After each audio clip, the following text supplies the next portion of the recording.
Okay, we'll call to order the meeting of the Ellettsville Plan Commission for Thursday, February 2nd, 2023.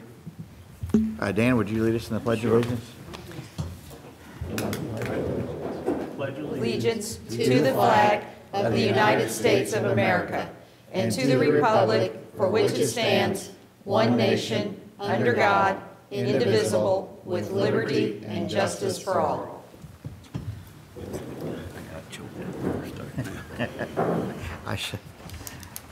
Did I pick you last time too? I think so. I did.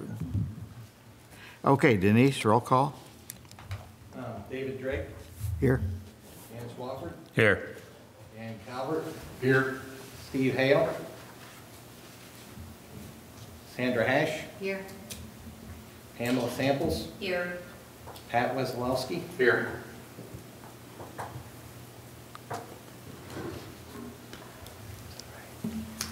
Okay, the next item on our agenda is approval of the minutes for January 12th, 2023. I have a comment before we vote. I know these meet the letter of the law.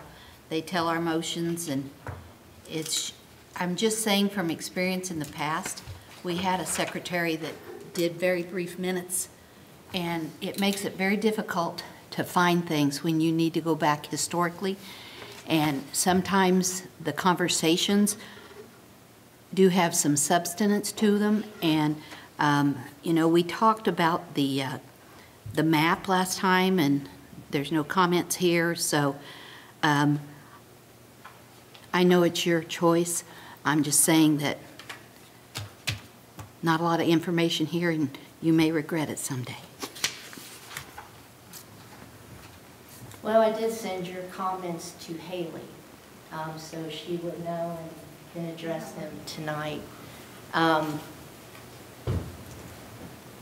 The prior planner's theory was unless it was business to be voted on, it didn't really have to have a lot of commentary in the minutes. So that's all I want to say about it. We can go on. Okay, do we have a motion? So moved. Second. We have a motion and a second. All those in favor say aye. Aye. Opposed? Monthly conflict of interest statement. I don't imagine there will be one of those. Appointment to the Board of Zoning Appeals. So I still have an opening on the Board of Zoning Appeals for Terry Baker's slot. So someone from the Plan Commission, it'd be nice if you'd volunteer somebody to serve on the Board of Zoning Appeals. I can tell you they did not meet at all last year. I mean, I don't care. I'll do it if nobody else wants to. I think you're a good candidate. Okay. I didn't think the Planning Commission could be on the BZA. You get one appointment. Oh. Well, actually, you get two. You get Pat and whoever you're about to do now. Oh, well, I've changed my mind that if I got to do with Pat. But it has to be. But it has to be a citizen member. It can't be an elected official. So it can't Well, be that really narrows it Pam down. Or, yeah. So Yeah. Really narrow. I knew it was something like because that. you can't serve on 3 boards. So Yeah. Okay, well, we need a motion to that effect. I make a motion, we appoint David Drake to the Board of Zoning Appeals. Okay, we have a motion and a second. All those in favor say aye. Aye. Opposed? Okay. Thank you, Dave. Comprehensive plan presentation. Haley Rorick is here to give possibly the final comprehensive plan presentation. They're getting ready to move forward with that and get going. And then as they get their the plan together, they'll be back and there'll be some public hearings. So we will comment more after they put the plan together. You can comment tonight also. If something pops up and you have a question or want to comment. Because Haley would be happy to make note of it. Should I take it away? Okay, Yeah. go ahead. Okay. So my name is Haley Rourke. I'm a planner, community planner, project manager at Taylor Seafer Williams Design Group. I've had the pleasure of working with the community for over 2 years now, I think, and as you know, we've been working on updating the comprehensive plan. So tonight, I figured I'd just kind of give a quick kind of update of the input we've received to date, and then talk a little bit about character of development. Oh yeah, that'd be helpful. Thank you. You're welcome. And then after we go through kind of the character discussion, I'll quickly run through the next steps. So my thought here is I'll kind of go through my slides, and then hopefully we can have some discussion at the end, and I'm happy to kind of answer any questions that you might have. Do you have that on share so the person at home can see it too? I don't know, but I can. It says, I'll probably have to do that through the Zoom thing, right? Yeah. Let's see.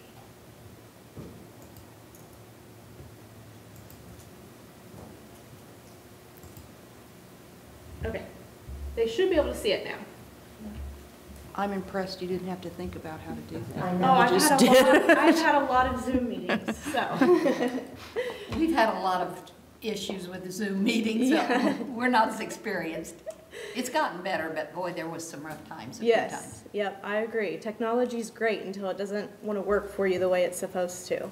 So I'll go ahead and get started with kind of the future land use update. So if you remember back kind of mid-December, we had facilitated kind of 2 public future land use workshops. I think all of you all were invited, and I think some of you were able to attend.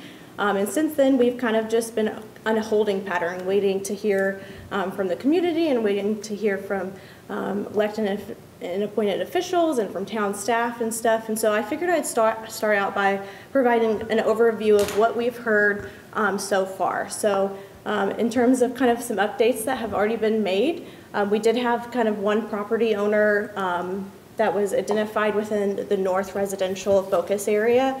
His property has been removed from the latest version of the map.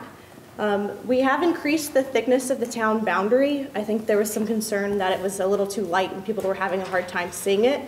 So it's a little thicker now, so hopefully everybody can find the town boundary a little easier. And then we also have heard that there's a desire to kind of compare the proposed map with the current future land use map that's in your comprehensive plan today.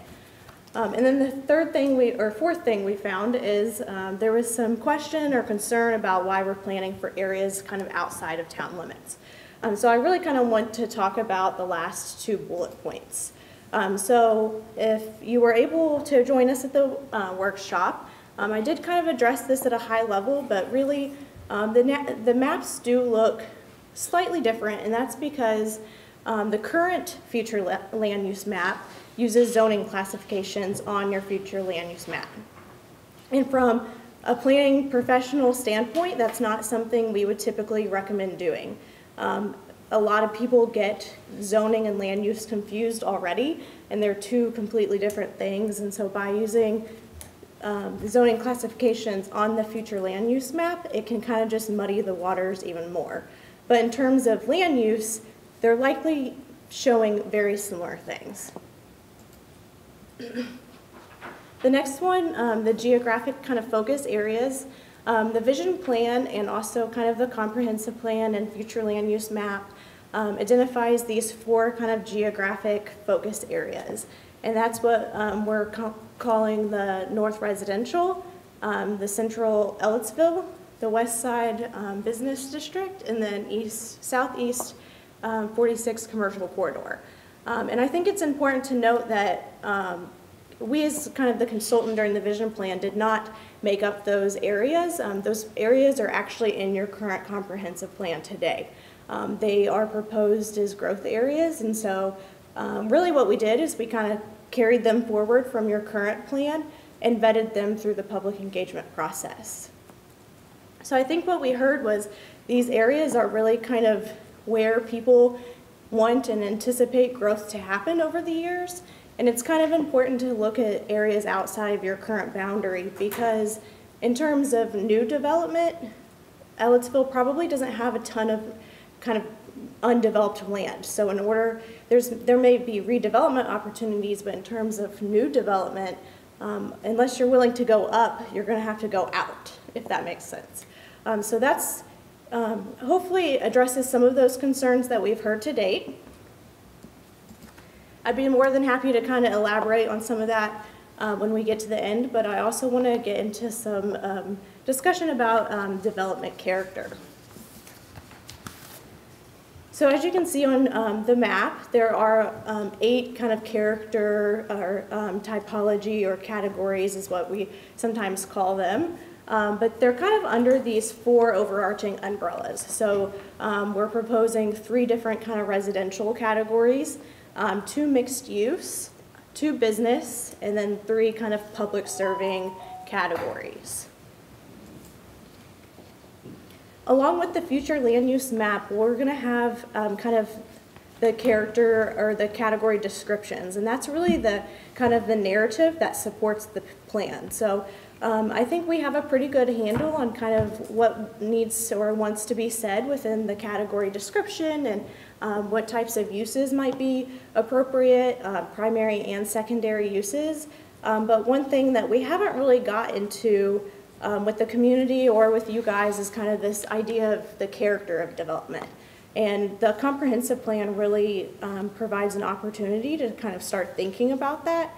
And so what I mean by character of development is, what is an appropriate scale of the structure that you want to see? Where do you want the building placed? Is it up against the road? Is it pushed back? What about parking? Is it on-street, off-street, a structure? Is it accessed from an alleyway behind? There's a lot of kind of key considerations that all kind of play into kind of the look and feel of a development and kind of the user experience. So us as planners, we really talk about development in terms of kind of density or intensity of use. And I know that those words can really have kind of a negative connotation to them. But really, it's not a negative or scary thing if it's done in an appropriate way. I don't think that our team would ever kind of recommend one kind of standard intensity or density across an entire city or town. What really we're wanting to kind of start the conversation is kind of the various levels of density and those locations of where it may be appropriate and where it may not be appropriate.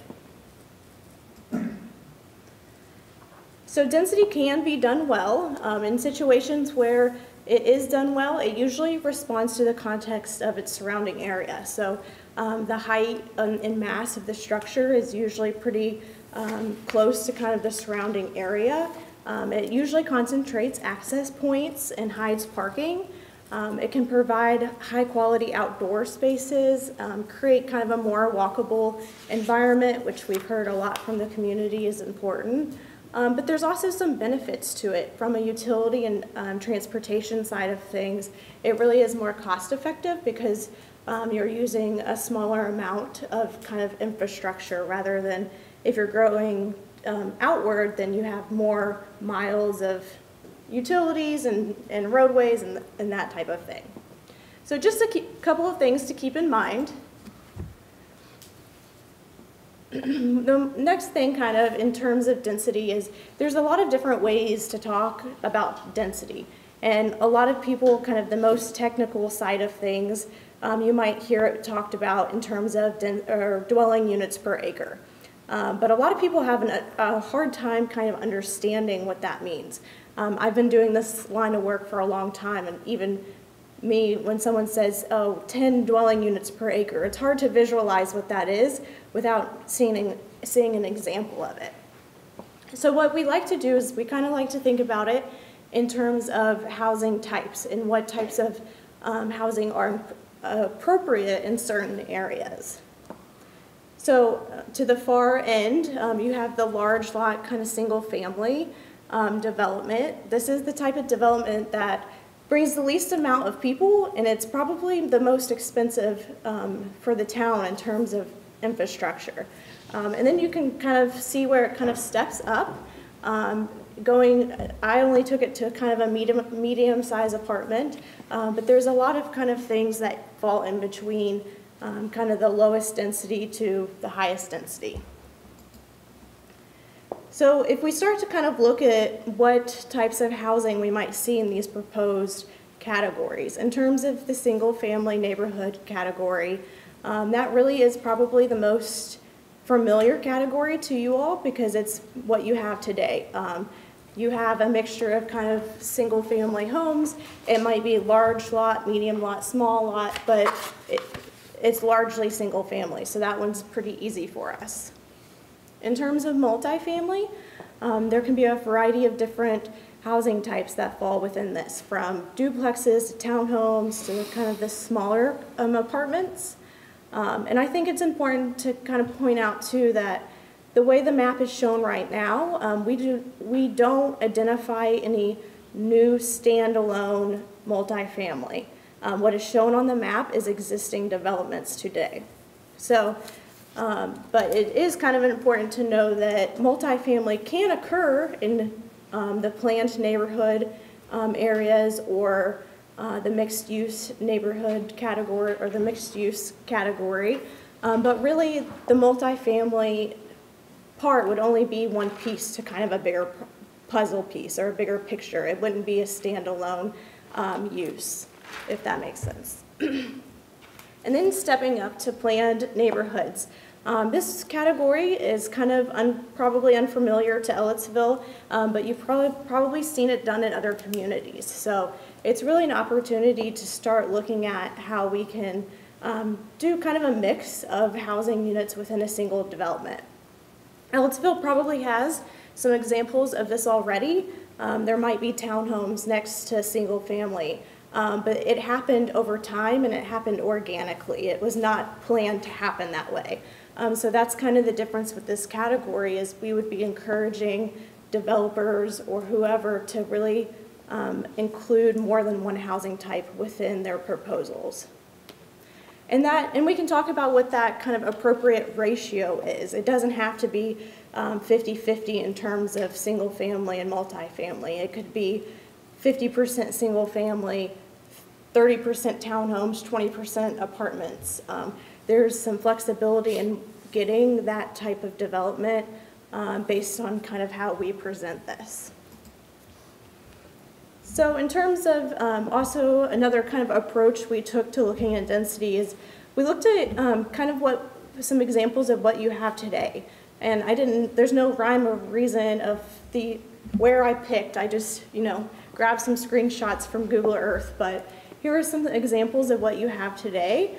And the reason I pull these is I think it can be really important to start to think about what you like about your current kind of residential development and the things that you don't like about your current residential development. So the two examples I pulled here, the first one is Overbrook Estates.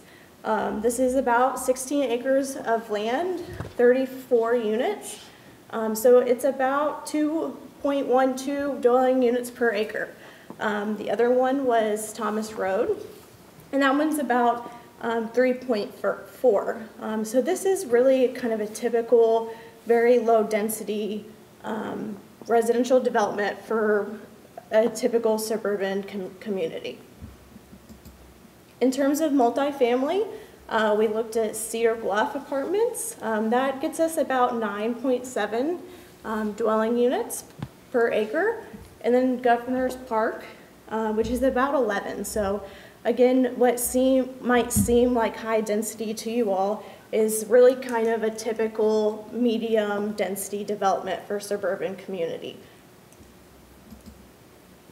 And then looking at planned neighborhoods. So as I mentioned before, Ellettsville doesn't really have an existing example of this. So we pulled one from Bloomington that has been brought up in several of our meetings so far as kind of a good example that's kind of nearby. And the Winwick Village, it's kind of a larger development, but what I've shown here is 25 acres.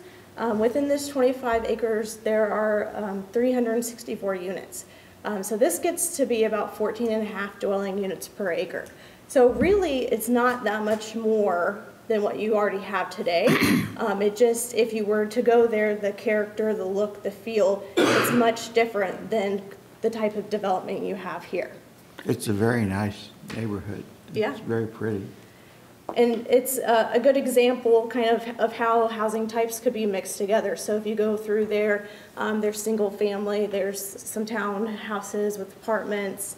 And I haven't personally been there, but I've heard from other people that it's a pretty nice example. So really, you know, it's just, I guess what I'm presenting here is just food for thought to kind of get you thinking about some of these things. And at the end, I'd love to kind of hear your opinions about it. And if you know kind of other communities that have kind of good examples like this one, that you're like, oh, I really like that, or you think that would be, you know, appropriate for Ellettsville, I think that's important for us to know so that we can kind of look into that a little more.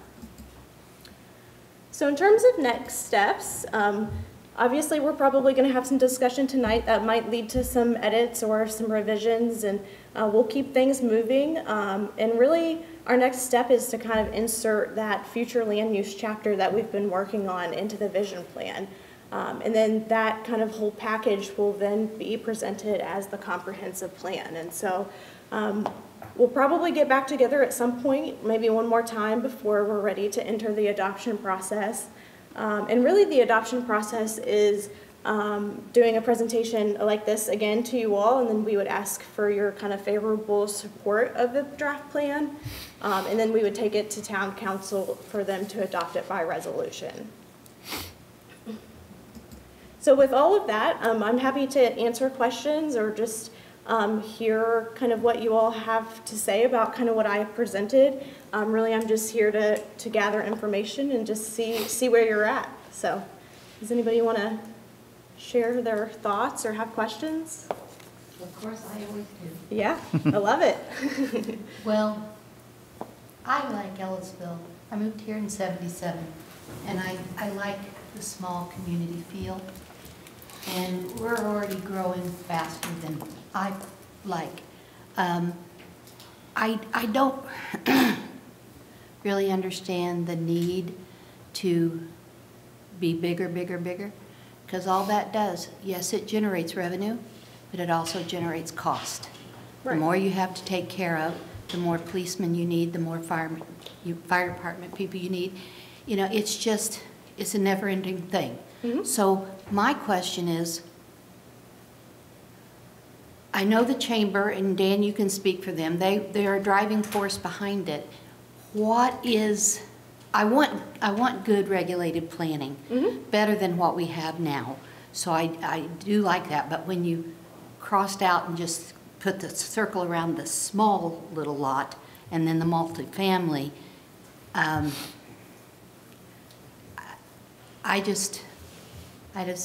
that's my opinion. I just don't want to keep grow, up. Single family, I'm okay with. Okay. I don't even like the tiny little lots, but other people do. So, I mean, if they build a development with tiny little lots and people buy them, that must be what they're looking for. But mm-hmm. Dan, what is the drive behind this push? Is it to provide more housing for our population because we're so short on housing, or? I don't think that the chamber has a drive for an end game. I think the idea here is it's going to happen organically. You can't stop it from happening. Mm-hmm. And to have a plan so that you at least know where these areas are and how you're going to do it. But it's going to grow organically no matter what you do. The market will dictate that. And as far as the lot size, that's called compact urban form is the term that they give it. And that just means that you're utilizing the land better, and it stops urban sprawl. Because if you take it to the nth degree, let's say that you said, okay, all lots have to be 2 acres. Well, then if you get 500 units, it's going to take up a whole lot more ground than it is if you have lots that are 1/3 of an acre or 1/4 of an acre even. Well, I definitely would not suggest 2 acre lots for any of that. That's more of a state, but, right. You know, like my daughter has a 1/4 acre, maybe even a little less, and I have a 1/3 an acre. There's so much difference in our yards. I mean, I have a very humble home, and that 1/3 an acre, my lot is what I was going to move once, but my lot, I liked it so well, I stayed and remodeled. And when I go to my daughter's, I mean, well, you know where my daughter lives, it's just so small. There's not a lot there. She's got 2 little boys, and she has a fenced-in area, and it seemed big when they moved in and were, you know, 4 and 5, or 3 and 4, but now they're 7 and 9, and it's not so big anymore. Well, again, the market will determine that, and some people want, you know, everybody ought to be able to buy, especially with the cost these days, what they want. Yeah. They shouldn't be forced to buy something smaller than they want, lot-wise, or bigger than they want, lot-wise. So the market will determine that. Some people want a 0 lot line, you know, like a condominium. And some people, like me, want to live in the country on a farm.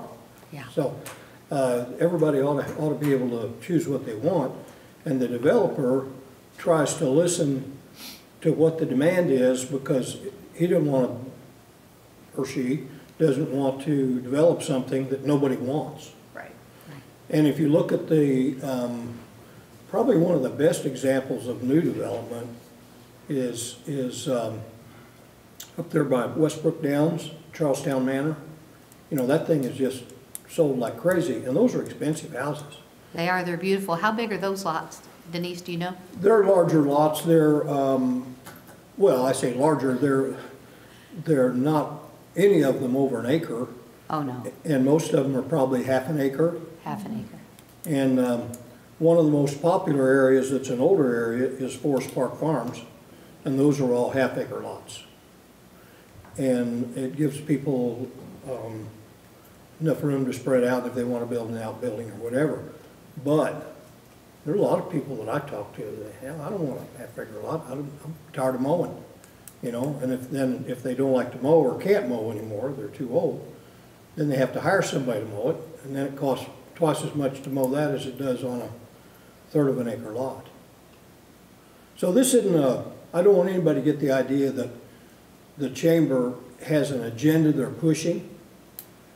The only push is to get things,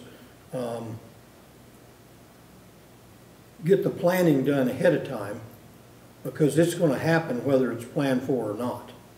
And so the town, we did the big survey to see what people in Ellettsville, Richland Township, what they want, and that was the survey, that was the reason for the survey, so that you can kind of go in the direction that the public wants, and not in the direction that even the council wants or the chamber wants. And I think this planning process will keep things better organized, instead of just, my grandma used to say, growing like Topsy. You know, just whatever happens, happens, and it's out here and it's out there. Now, if you look at what's happened in Bloomington, it used to be, when I first started 50-some years ago, if you took a plan to Bloomington Planning Department, they say, oh, those lots are too small. No, you got to have bigger lots. And now, if you take a bigger lot subdivision in the town limits, the city limits, all those lots are too big. You know, they want real small lots, because they can get more density. And then if you look at, you know, look someplace like New York City, I mean, how many dwelling units per acre are there? 100, probably? Yeah, at least. Yeah. So it's not, I just don't want anybody to get the idea that the chamber is pushing some big agenda. They're not. Yeah, I would echo that. I think it really is about being kind of proactive instead of reactive. And just because we identify these kind of future growth areas, or, you know, it doesn't mean that the town has to develop that way. It doesn't mean that it's going to develop that way. It really is just a vision for the future. So if somebody does come to you all and wants to develop a single family house or subdivision in one of the areas that we've identified as a planned neighborhood, if we've all agreed that we want it to be a planned neighborhood, then you have the flexibility to kind of push back on them and say, you know what, this is a planned neighborhood, we've agreed to this, so these single-family homes are great, but have you considered adding a row of townhomes just to kind of diversify the options that are available? I think to Dan's point, a lot of the real estate side of things comes down to preferences. Just because one person wants large lot homes or small lot homes, it doesn't mean that everybody's going to want the same thing. So if you provide a little bit of multiple things, then you're really just catering to a larger kind of demographic and pool of people. This Renwick that we've referred to is a really expensive place to live. I mean, probably the least expensive house in there is $350,000 or $400,000, and some of them approach $1 million. But the whole idea behind that planned unit development is everything is there. You've got single-family residences, you've got apartments that are for rent, you've got condominiums, then you've got commercial development in there, you've got offices, you've got stores, coffee houses, restaurants, things like that. The idea behind that is really reverting back to 100 or 200 years ago, the village type concept, where before there were cars, where people needed to walk to get, they didn't want to walk they didn't want to walk from Ellettsville to the Kroger store to buy their groceries. They walked downtown and bought it at Thrasher's or someplace. So with the push for more sustainable living, you know, global warming and climate change, I call it now, and a lot of people, especially your younger people, they don't, I mean, when I was 15 and a half, I was chomping at the bit to turn 16 so I could drive. My grandkids, I got one that's 21, doesn't have a license, doesn't want a license. They don't like to drive. And so a lot of the younger people do not want to drive long distances or any distance. And we haven't seen a lot of these neighborhoods, even in Bloomington, but none over here I can think of that are diversified like that, where you've got the town, the village concept, where you've got a store within your subdivision and every kind of living in there that you can have. That's probably going to be the coming thing, quite frankly. So it's just like Haley said, it's kind of getting out ahead of it. And you might have a zoning in an area. The idea is you don't want to tell somebody, you know, I've got a farm. I don't want somebody coming in there and saying, this is what you're going to do there. Well, I may have a different idea, but if I have a different idea than the way it's zoned, then I've got to come to the Plan Commission and I've got to convince everybody that my idea is a good idea. And you just don't want to let it be the wild, wild west. And some of our, quite frankly, I probably shouldn't even say this, but some of our commercial development has kind of been like that out here on the highway. It could be better. Now, I'm the first one to gripe about City of Bloomington overreach, telling you how you have to do everything. But then, on the other hand, you don't have to do anything. You just do whatever you want. No landscape plan, no parking plan, and you know, there's got to be a happy medium in there. And quite frankly, all this development has come over here instead of in Bloomington, because Bloomington's so daggone hard to get along with. You know, if you put a subdivision plan out there, you can count on it's going to be a couple years before you're able to turn the first spade of dirt. It'll be 2 years, and that's too much. Well, you don't want to make your town so that they can get it the day after tomorrow, you know. But there has to be a happy medium, and this is the first step in that happy medium in my mind. I looked, the lots in Charlestown Manor are about half-acre lots. But what's interesting about those, and I've noticed this when I've been in there, is the houses are fairly close together. The extra space is behind, so the lots are very deep, but they're still kind of close together. The reason they're like that is because of the topography. Right.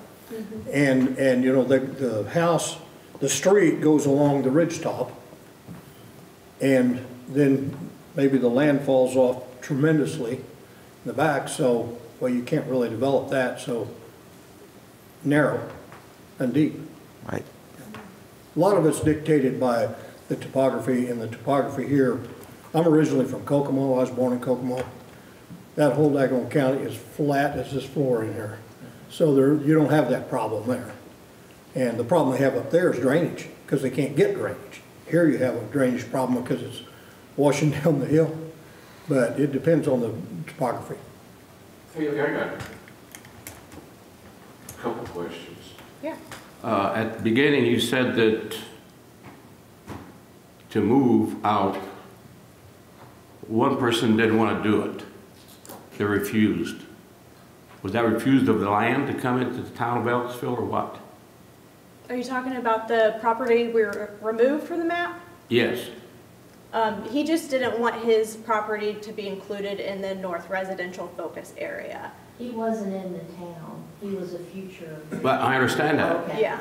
And how about the other people? How many people have you talked to come into the town in the future? It would be up to you all. So if the current property owner was to change over, say the current farm, something happened, economic, family, whatever, and they were to sell the land, and then a developer comes along and wants to build a subdivision, well, they're gonna come to you all and ask you all to provide utilities, right? You would certainly, yeah. So the idea there is because you're providing them the utilities, you all, I mean, if the most efficient way to go about that is for you all to annex them as a part of that agreement. Because otherwise you're providing them a service that essentially they're not paying for. I understand that. Well, my question is you made a statement that one of the individuals did not want their property to put in here. Right. How many others did you talk to? I mean, we haven't heard from anybody else, and we've had a lot of community meetings and online engagement, and we've had several opportunities for them to come up. Okay. These meetings have been well attended. Yeah. Then the other thing I have is, and we all talk about it here, we're talking about Bloomington's housing, we're talking about our housing. How about our industrial? What have we done here? I mean, what is your plans on that? Yeah, and that's all a part of the map as well, and I can answer questions if you have particular questions. Today's presentation was really about kind of the density of residential, but if you want to get into kind of the industrial too, that's fine. The industrial is really scheduled for out west. I understand that, but Yeah. it seems like we're putting more emphasis on housing than we are the whole picture. Housing's the one that drives everything. I mean, you have people wanting, for every kihi that wants to come into your area, into your town, you've got 500 people that want to buy a house here. So the housing is what drives everything. Well, And that I don't want to speak out of turn here, but this was a multi-generational farm, and it was a misunderstanding because the owners thought that by zoning it that way, we were going to tell them what they had to do. And that's not the case at all. If they want to farm there for the next 500 years, that's fine. And to placate them, we took it out of the plan. Didn't have to be in the plan. But I don't know of anybody else that's griped about, and I don't say griped, I don't want to diminish his concern. He's a super nice guy, it's a super nice family, old family here in town, who've owned that farm for generations. And it was just more of a misunderstanding, I think. Right. And so to resolve the misunderstanding, it was easiest just to take it out of the plan. And I think, you know, to say that we're prioritizing residential over industrial is probably not a fair statement, because I think we've all kind of treated it pretty fairly in the vision plan process. The point of tonight's conversation, though, was to talk about you know, the residential side of things. So I'm sorry if that came across that we weren't paying attention to industrial, because we definitely are. So the focus area number 3 is where the industrial. Yes. Okay. Yeah, the west side. So it is one of the focus areas. Yes, yeah. I just didn't talk about it today, so I'm sorry. Is that where the color mapping comes? I mean, because Yeah, there's some in here that doesn't have a key, like the purple, the blue, the red. What's that mean? What is it? it should have on the legend. I think it got cut off. I was gonna say, Oh, okay. either I'm not seeing it or, Yeah, I just kind of wrote it in there Okay, because I knew so that. the purple Yeah, is the general okay. business. The red is the traditional commercial corridor. Are there other ones that were cut off? The blue.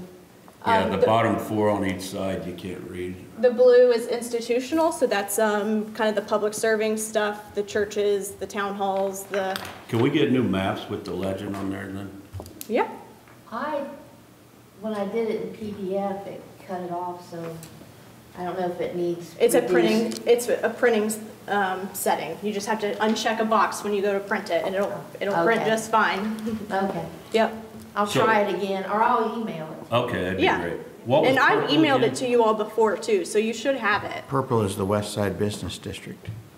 Well, there's purple down here Oh, too, so it's just that's- business district. Yeah, that's part of the southeast, What's it say up Corridor. there? I can't. the southeast 46 corridor is what the purple is. So the idea That for purple, the yeah, Southeast I guess. 46 general business kind of category, this one down here, is that because it's so close to the interchange, industrial development likes to kind of be focused there. So in addition to kind of what's proposed on kind of the north side at the west side business district, we thought that it might be a good opportunity to kind of plan for some.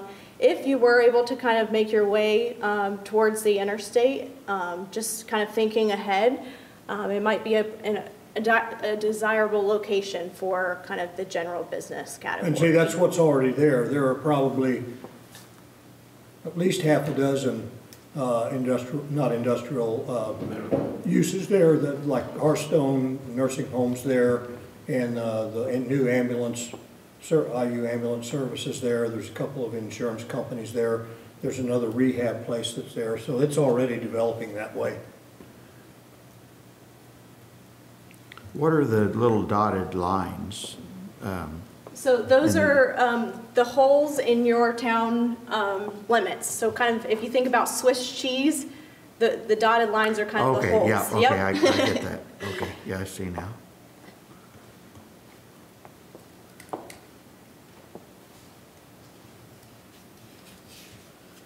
See, the other thing, when you ask about the industrial, the people that are gonna buy houses are gonna come looking for us, you know? And you kind of have to go looking for the people, the industrial use. It's a different, it's kind of 180 degrees away from each other. And I Yeah. know we don't do that, not since I've been here anyway. We don't go out and sell Ellettsville. If they come here to build, then we give them a big kiss, because, you know, they're coming here, but we don't go out to sell Ellettsville. Well, there are people that are doing that. Number one, the commercial realtors are doing that. BEDC, Bloomington Economic Development Corp., they're doing that. And their name is very misleading, because it's not just Bloomington, it's not just Monroe County either, it's the whole area. But they're very proactive in trying to get businesses here. And they've been involved in the planning process as well. Clark was on the steering committee, so he's very much involved and knows kind of what's being presented here. And the other thing that everybody needs to think about when a commercial industrial entity is coming to your town is, what kind is it? I mean, we don't want I mean, I worked there at one point in time when I was going to school. We don't want Westinghouse and their PCBs, you know. That can backfire on you if you're not careful. So it needs, and that's why Bloomington and really all of Monroe County, you always hear them say that they want Bloomington to be a tech center. Well, that's because tech is clean and you don't have any of the pollution problems. Cook has some, you know, polluting things with their sterilizing process. I mean, they've gotten permits and they, you know, passed the requirements, but there has been some publicity through IU that's went out about that. And I had a call, this is off the subject, but someone wanted to move here, but they were very concerned and they didn't understand why we weren't more concerned with that. I can't speak scientifically to that, but the reports I've gotten is that that was a lot of journalistic overblowing. Yeah. It's not that big a deal. Well, and they put scrubbers in. I mean, Yeah. you never smell anything bad there. At GE, they melted plastic to make the liners and trays, and that process put off a lot of bad emissions in the air, and it definitely, you could tell it. When I was a kid, I lived in Highland Village North, and you could always tell when they were painting. Because you could be inside your house and smell the paint. So, and the EPA has taken care of a lot of that, and the state environmental people too. Yeah, and they always, when they do the permitting process for Cook, they send us the information, and then there's times for question and answer, and then they tell you when the permits are approved, and I mean, they went into a lot of detail with all the scrubbers they have before it goes into the atmosphere. Well, Dan, thank you. Sure. You did a good job of explaining it to me, and even though I don't want to grow, we will, even though I don't want to. And I guess a whole lot of more people want to. You know, that's the good news and the bad news, I guess. So many people want to come here. The good news is because it's a nice place to live. I got one other It's a question. good problem to have. Yeah. Do we know how much undeveloped land that Ellettsville has now? Mm-hmm. And what the proposal is? I do not have that off the top of my head, but I could figure it out for you and email it out to you all, if that would be It'd helpful. be interesting to know if Yeah. we have land right now that's not being utilized versus going out and getting land. We do have it. We have a lot of land out Yeah. west. Well, but I think we're talking about inside the city limits without doing Exactly. Right. any annexation. Exactly. Probably the biggest chunk of land is the Baker Farm, corner of Loudon and Reeves. Oh, yeah. And it's being developed on the south side. Yeah. But there's a ton more land there. They're developing probably, I don't know, 20 or 25 acres of it, and there were 115 or 120 acres there. So there's plenty of ground there to be developed, but not a whole lot more that's currently in the city limits. Well, the Chapel Hill area that Smithville has out west is pretty large. They call it Chapel Hill something, the whole Yes, group. yes. And they have annexed, Yes, they're before in they bought. town, yes. Yeah. Well, and the Harmon Farm, it's 110 acres, I think. It's over 100, and it's annexed into the town. Yeah, I can definitely run those numbers for you all if that would be helpful. It's easy enough.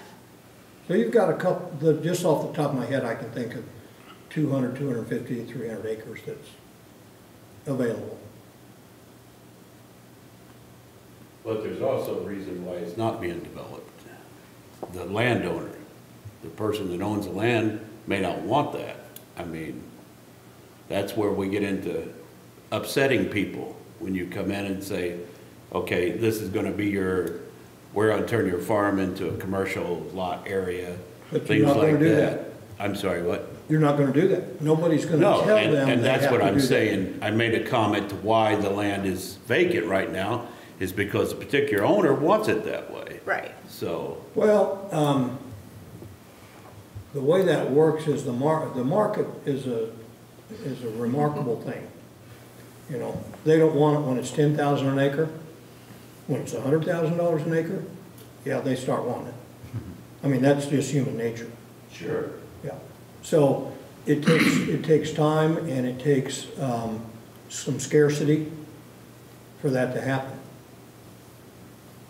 And while, you know, there's a limit to what you can pay for land for a residential purpose to develop a subdivision, that limit is way, way, way higher if you're doing something industrial or commercial.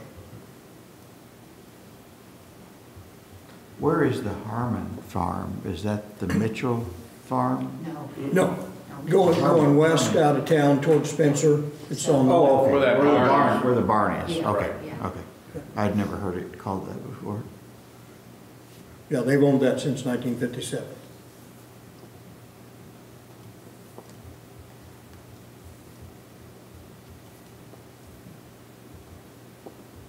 Anything else? Anybody? Anything? Did you have anything else that you were? I think I'm good. I can follow up. I can send you all kind of the map again via email, just so you have a digital copy of it. And I would just encourage you all to continue sharing your thoughts with us. I mean, if you don't share your thoughts, then we can't get it to where you all need it to be. So it's really important that we kind of keep an open dialogue. And if you do have concerns, that's perfectly fine, and that's why we're here. So just, I appreciate your time tonight, and we'll keep on trucking along and hopefully get to an end result that we're all happy with. So thank you, guys. And we appreciate all your hard work too. Thank you. Okay, does anybody have any other comments they want to make before we move on? Okay, well, we have no old business, no new business. Planning Department update. Nothing on the horizon at this time. The next meeting's March 2nd. Okay. Privilege of the floor. Is there anyone in the public that wants to address us on something that wasn't on our agenda? Don't everybody rush at once. Is Zoom still on, or did we cut them off? Yeah, it's still up there. Do you want me to stop sharing? I'm just curious if anyone out there, I don't know how many people's watching it, if any. There does seem to be a remark out there under your chat. There's a red. Yeah, someone's got their, Okay, I don't have any idea what that means, so. means someone said something.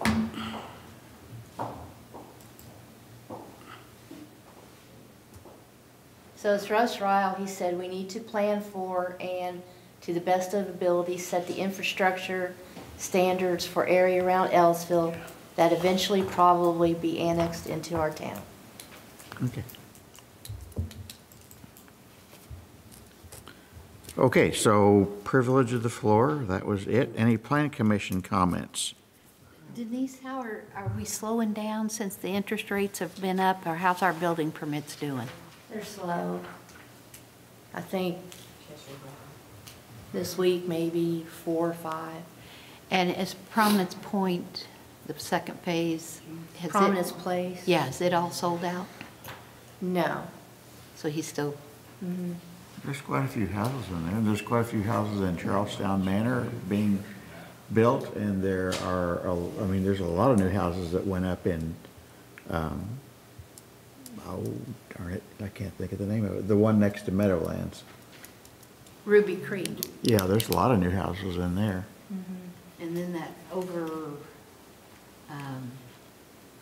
off of Ratliff Road, the meadows of Barton Greenbrier. Woods. Yeah, there's quite a few houses have gone in there in the last 5 years. Are they still building out there? Yeah, turned in 2 permits today, and that's probably the fastest growing subdivision right now. You know, above Turtleback there, where they went into the woods and took the woods out, they're building there too. Above me. I know, that I drove back there the other day, I think there's 5 foundations. Is there any more than that going in, do you know?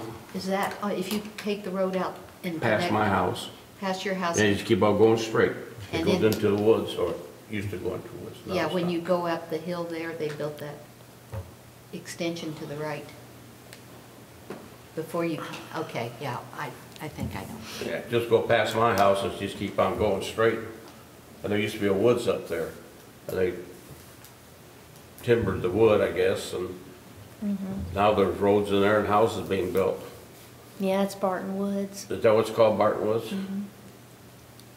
So, Is that where I'm thinking, where that guy put the sign up because somebody, it's across the road from there? Yeah, it's kind of back up in there. There was a 30-acre parcel, and it had an awful lot of karst areas in it, and the engineer really designed it well to get the best lots he could out of it. That is a challenge in our areas, karst. Where I live, there have been several houses that have, their foundations have, slipped off and cracked really bad throughout the years. So I hope that we have better technology now than we did 45 years ago. Well, I can tell you most of the builders, there was a concrete shortage. So the concrete companies would tell them they could pour half of their foundation, come back in a week and pour the other half. And all the builders refused to do that because it would weaken the foundation. So they'd rather hold up their houses and get a solid foundation than to piecemeal one together, so to speak.